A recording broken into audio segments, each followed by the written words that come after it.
Bonjour à tous, aujourd'hui je vais vous présenter ce qu'est l'ICM de la manière la plus simple possible. Alors, qu'est-ce que l'ICM déjà? L'ICM c'est l'Independent Ship Model. Donc c'est un modèle qui va attribuer à un stack une valeur monétaire en pourcentage du price pool total, en fonction de la structure de paiement et de la chance qu'a le joueur de remporter le tournoi. Bon déjà, pourquoi est-ce qu'on dit independent? On dit independent parce que le nombre de jetons et leur valeur n'est pas lié. Ça c'est assez simple à comprendre. On va prendre l'exemple d'un sit and go à 10 joueurs. Donc chacun va payer par exemple 10 000 € et va recevoir 10 000 jetons. Donc un jeton égale à 1 euro.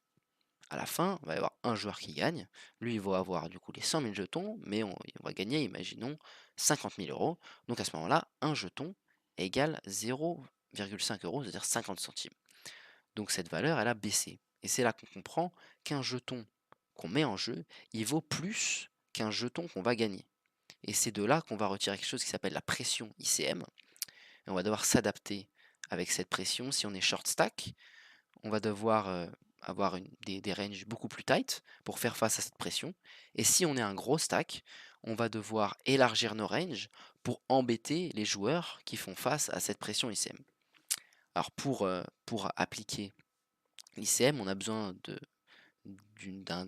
d'introduire un nouveau terme qui est l'expected value monétaire. Normalement, on parle de CEV, de Cheap Expected Value, d'expected value en jetons, et donc là maintenant, on parle de cette EV monétaire, et on va se rendre compte en fait qu'il y a certains spots, certains calls, certains push, où notre EV monétaire va être négative, alors que notre cheap EV va être positif. C'est-à-dire qu'on a des spots qui normalement sur le long terme on va gagner des jetons, mais qui en fonction de la structure de paiement par exemple, vont nous faire perdre de l'argent.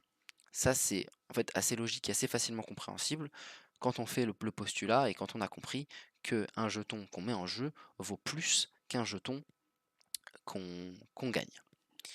Donc là, je vais vous montrer un exemple où j'ai utilisé cette pression ICM, ce calcul de V, sachant que pour le calcul de V, cette V monétaire, c'est le même que le calcul de V jetons.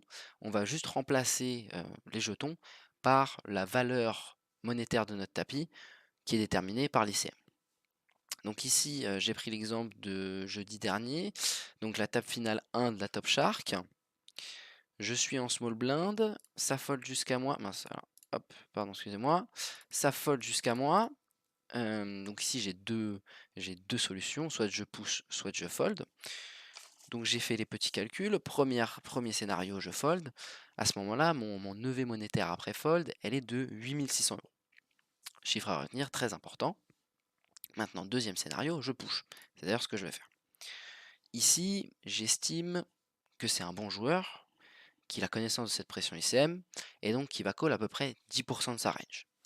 Moi, avec 6 et 3, face à 10% de sa range, j'ai à peu près 25% d'équité. Pareil, c'est des chiffres qui sont importants à retenir. Ici, quand je push, soit il va fold. À ce moment-là, mon... la valeur de mon stack, elle sera de 9 000 €. Et deuxième scénario, il va call. À ce moment-là, 25% du temps, je vais gagner le coup. À ce moment-là, la valeur de mon stack sera de 10 400 € et 75% du temps, il va gagner le coup. La valeur de mon stack sera donc de 7 100 €.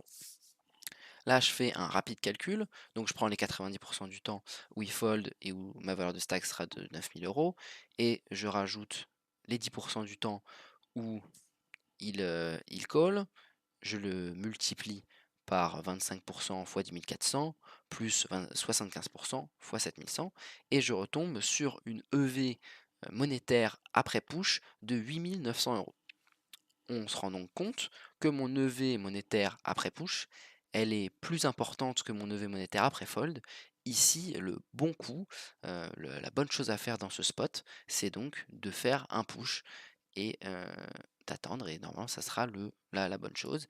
Ici, il a effectivement call, j'ai gagné le coup il me semble. Voilà, bon ça c'est secondaire, même si j'avais perdu le coup, ce push est EV monétaire plus. Merci de m'avoir suivi, j'espère que vous avez apprécié, à la prochaine.